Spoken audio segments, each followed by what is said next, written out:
আমার প্রিয় ছাত্রীরা, আজকে আবার একটা নতুন ভিডিও নিয়ে চলে এসেছি। আজকে আমরা বায়ু চাপ বলয় সম্বন্ধে জেনে নেব। এর আগের বিভিন্ন ভিডিওতে আমরা বায়ু চাপ সম্বন্ধে নানা তথ্য জেনেছি। আজকে চলো দেখে নিই পৃথিবীর বায়ু চাপ বলয়গুলো সম্বন্ধে। তোমরা কিন্তু ছোটবেলা থেকেই এই বায়ু চাপ বলয় সম্বন্ধে জেনে আসছো।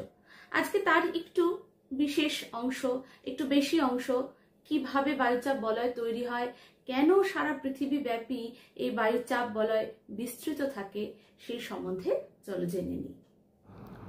অক্ষাংশ এবং বায়ুচাপের তারতম্যের ভিত্তিতে আমাদের পৃথিবীতে মোট 7টি চাপ বলয় রয়েছে। এর মধ্যে 3টি নিম্নচাপ বলয় এবং 4টি উচ্চচাপ বলয়। নিম্নচাপ বলয়গুলি হল নিরক্ষরেখাকে কেন্দ্র করে নিরক্ষীয় নিম্নচাপ বলয়, 66.5 ডিগ্রি উত্তর এবং দক্ষিণ অক্ষরেখাকে কেন্দ্র করে সুমেরু বৃত্তপ্রদেশীয় নিম্নচাপ বলয় ও কুমেরু বৃত্তপ্রদেশীয় নিম্নচাপ বলয়। উচ্চচাপ বলয়গুলি হল 23.5 ডিগ্রি উত্তর এবং দক্ষিণ অক্ষরেখাকে কেন্দ্র করে কর্কটীয় উচ্চচাপ বলয় ও মকরীয় উচ্চচাপ বলয়, এবং একদম উত্তরে সুমেরু বিন্দুকে কেন্দ্র করে সুমেরু উচ্চচাপ বলয় এবং দক্ষিণে কুমেরু বিন্দুকে কেন্দ্র করে কুমেরু উচ্চচাপ বলয়। প্রথমে আমরা জেনে নিই নিরক্ষীয় নিম্নচাপ বলয় সম্বন্ধে। নিরক্ষরেখার উভয় দিকে, উত্তরে 5 ডিগ্রি থেকে 10 ডিগ্রি উত্তর এবং দক্ষিণে 5 ডিগ্রি থেকে 10 ডিগ্রি দক্ষিণ অক্ষাংশ পর্যন্ত বিস্তৃত যে অঞ্চল, সেখানে সারা বছর ধরে বায়ুর চাপ অত্যন্ত কম। এর কারণে এখানে একটা স্থায়ী নিম্নচাপ বলয় বিরাজ করে। এই নিম্নচাপ বলয়কে আমরা এই নিরক্ষীয় নিম্নচাপ বলয় নাম দিচ্ছি। কেন নিরক্ষীয় নিম্নচাপ বলয় নাম দিচ্ছি? যেহেতু নিরক্ষরেখাকে কেন্দ্র করে এই বায়ুচাপ বলয়টি বিস্তৃত রয়েছে, তাই জন্য একে নিরক্ষীয় নিম্নচাপ বলয় বলছি। এবার জেনে নি চলো যে কেন এই অঞ্চলে নিম্নচাপ সৃষ্টি হচ্ছে। নিরক্ষীয় অঞ্চল সারা বছর লম্বভাবে সূর্যরশ্মি পায়, আর আমরা জানি লম্বরশ্মি ভূপৃষ্ঠকে বেশি উত্তপ্ত করতে সক্ষম। তাই এই অঞ্চলের বায়ু সারা বছর ধরেই অত্যন্ত উত্তপ্ত থাকে এবং এই উষ্ণ বায়ু হালকা হয়ে যাওয়ার কারণে তা ঊর্ধ্বমুখী হয়। তাই স্বাভাবিকভাবেই এখানে বায়ুর পরিমাণ হ্রাস পায় এবং এই অঞ্চলে নিম্নচাপের সৃষ্টি হয়। এখানে বায়ু চাপ কম হওয়ার আরেকটি কারণ হিসেবে আমরা বলতে পারি এই অঞ্চলে স্থলভাগের তুলনায় জলভাগের আধিক্য বেশি। মানচিত্র খেয়াল করো, দেখতে পাবে এখানে যতটা না জলভাগ রয়েছে তার তুলনায় স্থলভাগের পরিমাণ কিন্তু বেশ কম। এর ফলে কি হয়? লম্বরশ্মি জলভাগে পতিত হয়ে জলকে বাষ্পীভূত হতে সাহায্য করে। অত্যধিক বাষ্পীভবন বায়ুতে জলীয় বাষ্পের পরিমাণ বৃদ্ধি করে এবং যে বায়ুর মধ্যে জলীয় বাষ্পের পরিমাণ বেশি সেই বায়ু হালকা হয়। বায়ু হালকা হলে তা ঊর্ধ্বগতি পায়, কারণ হালকা জিনিসের উপরের দিকে উঠে যাওয়ার সম্ভাবনা বেশি। এবার দুটো কারণ যখন একসাথে মিলিত হয়, অর্থাৎ বায়ু উষ্ণ ও আর্দ্র হয়, তখন স্বাভাবিকভাবেই বায়ুর মধ্যে ঊর্ধ্বগামী হওয়ার প্রবণতা বৃদ্ধি পায় এবং এই অঞ্চলে বায়ু উপরের দিকে উঠে তারপর পৃথিবীর আবর্তন গতির জন্য দুই দিকে ছিটকে যায়। অর্থাৎ বায়ু উষ্ণ ও ঊর্ধ্বগামী হয়ে তা দুই ক্রান্তীয় অঞ্চলের দিকে বিক্ষিপ্ত হয় পৃথিবীর আবর্তন বেগের ফলে যে কোরিওলিস শক্তি সৃষ্টি হয় তার প্রভাবে। তাহলে আমরা কি দেখতে পেলাম? এখানে বায়ুপ্রবাহ প্রধানত ঊর্ধ্বমুখী এবং ভূপৃষ্ঠের সমান্তরালে অর্থাৎ অনুভূমিকভাবে বায়ুপ্রবাহ লক্ষ্য করা যায় না। তাই এখানে সবসময় শান্ত অবস্থা বিরাজ করে। তাই নিরক্ষীয় নিম্নচাপ বলয়কে শান্ত বলয় বা ডোলড্রাম বলা হয়। এবার আমরা এর পরের বলয় নিয়ে আলোচনা করব। নিরক্ষীয় নিম্নচাপ বলয়ের পরে আমরা পড়ে নেব কর্কটীয় এবং মকরীয় উচ্চচাপ বলয় সম্বন্ধে। পৃথিবী নিজেকে এভাবেই সাজিয়েছে যে একটা উচ্চচাপ বলয়, একটা নিম্নচাপ বলয়, একটা উচ্চচাপ বলয়, একটা নিম্নচাপ বলয়। প্রথম যেটা বললাম সেটা হচ্ছে নিরক্ষীয় নিম্নচাপ বলয়। এবার যেটা পড়ব সেটা হচ্ছে কর্কটীয় এবং মকরীয় উচ্চচাপ বলয়। ঠিক নিরক্ষীয় নিম্নচাপ বলয়ের উত্তরে এবং দক্ষিণে, উত্তরে কর্কট ক্রান্তি রেখাকে কেন্দ্র করে এবং দক্ষিণে মকর ক্রান্তি রেখাকে কেন্দ্র করে দুটো বায়ুচাপ বলয় বিস্তৃত রয়েছে। তাহলে আমরা মোটামুটি বলতে পারি যে উত্তর গোলার্ধে 25 থেকে 35 ডিগ্রি উত্তর অক্ষাংশের মধ্যে এবং দক্ষিণ গোলার্ধে 25 থেকে 35 ডিগ্রি দক্ষিণ অক্ষাংশের মধ্যে ওই কর্কট ক্রান্তি রেখা এবং মকর ক্রান্তি রেখাকে কেন্দ্র করে একটা বায়ুচাপ বলয় বিস্তৃত রয়েছে, যেখানে বায়ুর চাপটা হচ্ছে বেশি, অর্থাৎ এখানে উচ্চচাপ সৃষ্টি হয়েছে।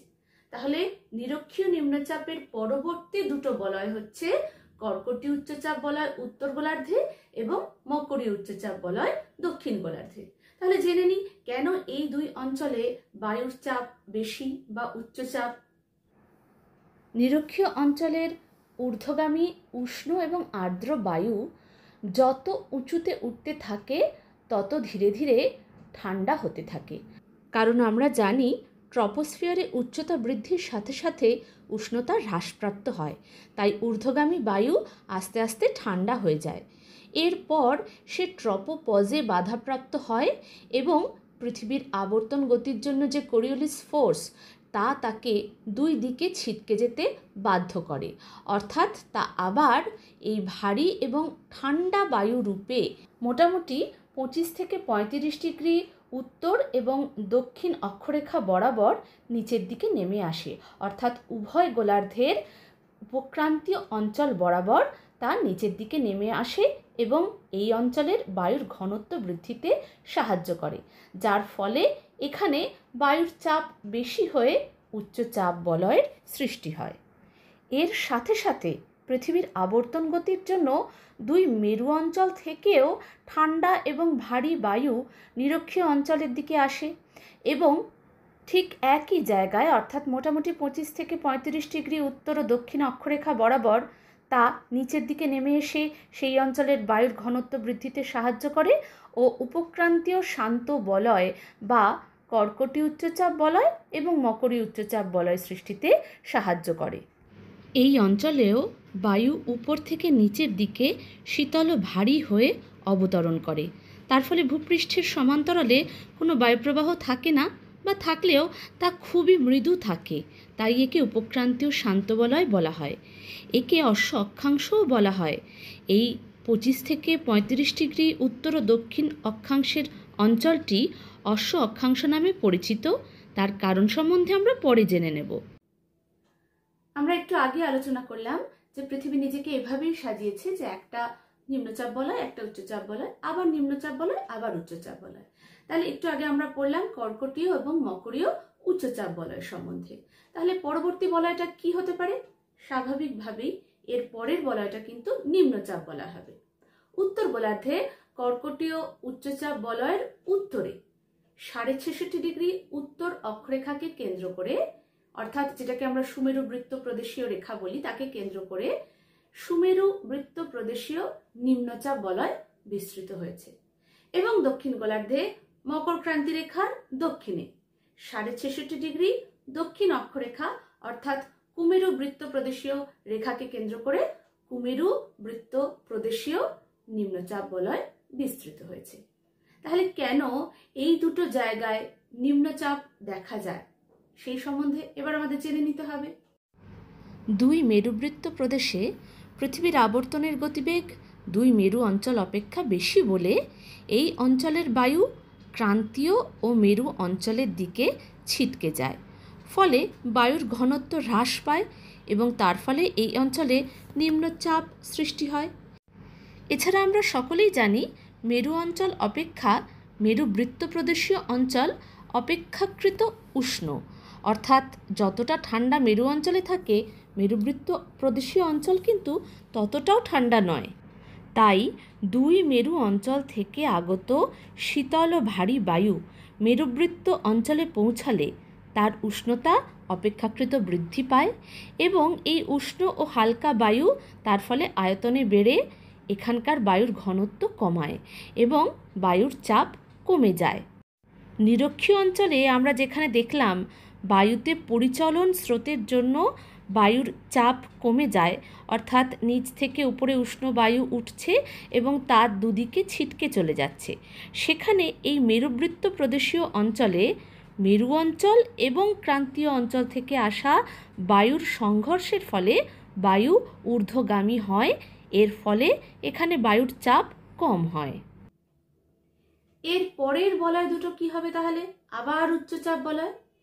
উত্তরে 90 ডিগ্রি উত্তর অক্ষাংশ এবং দক্ষিণে 90 ডিগ্রি দক্ষিণ অক্ষাংশ, এই দুটো স্থানে স্বাভাবিকভাবেই সারা বছর উষ্ণতা অত্যন্ত কম থাকে এবং এখানে বায়ুর চাপ সব সময় বেশি থাকে।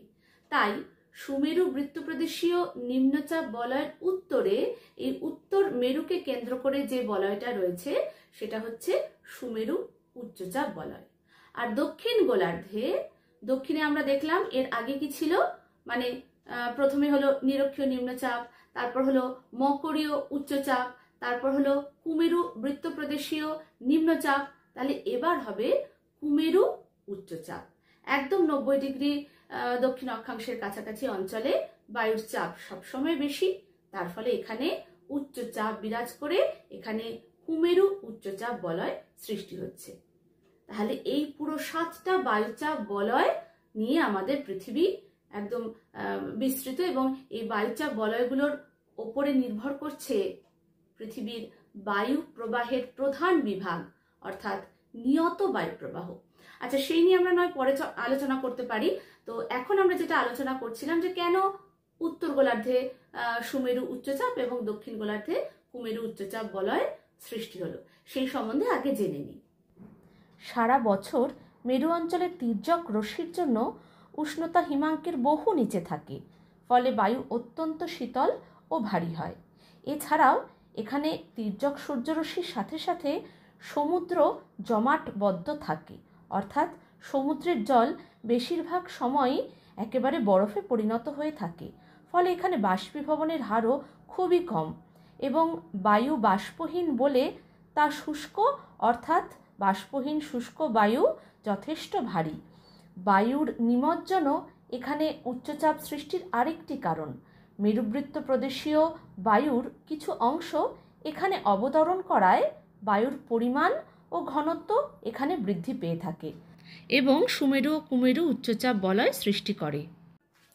আশা করি বায়ুচাপ বলয় সম্বন্ধে তোমাদের ধারণা এবার স্পষ্ট হয়েছে। এরপরে কিন্তু আমাদের আলোচনা করে নিতে হবে এই বায়ু প্রবাহের সঙ্গে নিয়ত বায়ুর সম্পর্কটা কিরকম, কিভাবে নিয়ত বায়ু বায়ুচাপ বলয়গুলো দ্বারা প্রভাবিত হচ্ছে, সেটা আমরা আবার আরেকটা ভিডিওতে দেখে নেব।